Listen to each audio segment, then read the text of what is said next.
նորմալ է, երբ Փաշինյանը իրեն չընտրող 100 հազարավոր քաղաքացիներին անվանում է շունուշանգյալ։ Բայց ինչու է նորմալ։ Դրա ի՞նչն է նորմալ։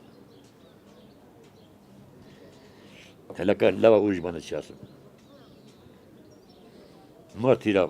բաներին շունուշանգյալ կասի, այդ ինչ խոսք է։ Թե եկեղեցու չուլան կասի։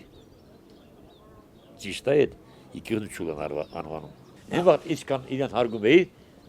18-19, հիմա այդքան իրան անցկեն տալիս։ Եթե այսպես շարունակվի, մեր Հայաստանի Ղարաբաղը արդեն գնաց, արդեն 1-0 է։ Շո, մեր դիվանագիտություն չկա։ Դե որ մենք շունշանգյալ ենք, ինչ պիտի իրան ընտրենք։ Ես ասել եմ, իրան խոսույթը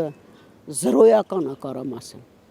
Դաժե մեկ էլ չէ զրոյական է, որովհետև ինքը խոսալու տոն չգիտի, ձև չգիտի։ Մեկ սենց է խոսում, մեկը նենց է խոսում։ Չգիտեմ։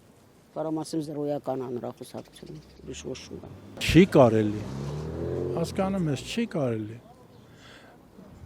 Ես չեմ ասում այդ բառերը։ Տեսել եմ, քանի անգամ դրել եմ, նայել եմ, տեսել եմ։ Չի կարելի, էլի։ Այդպես բաներ չի կարելի։ Պետք է տարբերվի, չէ՞, մեկը մյուսից։ Ղեկավարը բանվորից, բանից իր գիտությամբ պետք է տարբերվի։ Չի տարբերվում։